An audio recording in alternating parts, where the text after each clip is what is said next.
شر یعنی برائی، بری چیز، جس چیز سے انسان کو لذت ملے، فائدہ ملے، اس کو خیر کہتے ہیں۔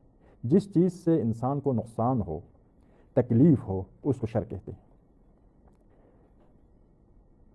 تو آیا اس عالم میں خیر اور شر ہے یا نہیں؟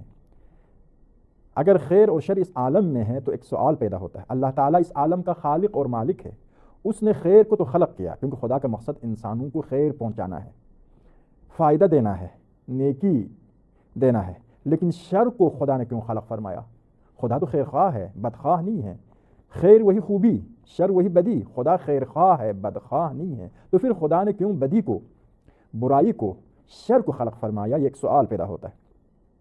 اس سوال کے حوالے سے تاریخ بشر میں مختلف لوگوں نے مختلف جوابات پیش کرنے کی کوشش کی ہے۔ مثلاً ایران میں جو آتش پرست تھے وہ کہتے تھے تمام خیرات کا خالق یزدان ہے اور تمام برائیوں کے خالق اہریمن ہے، یعنی دو خدا ہے، برائیوں کے ایک خالق اور خوبیوں کے ایک خالق۔ عالم اسلام میں بھی یہ مسئلہ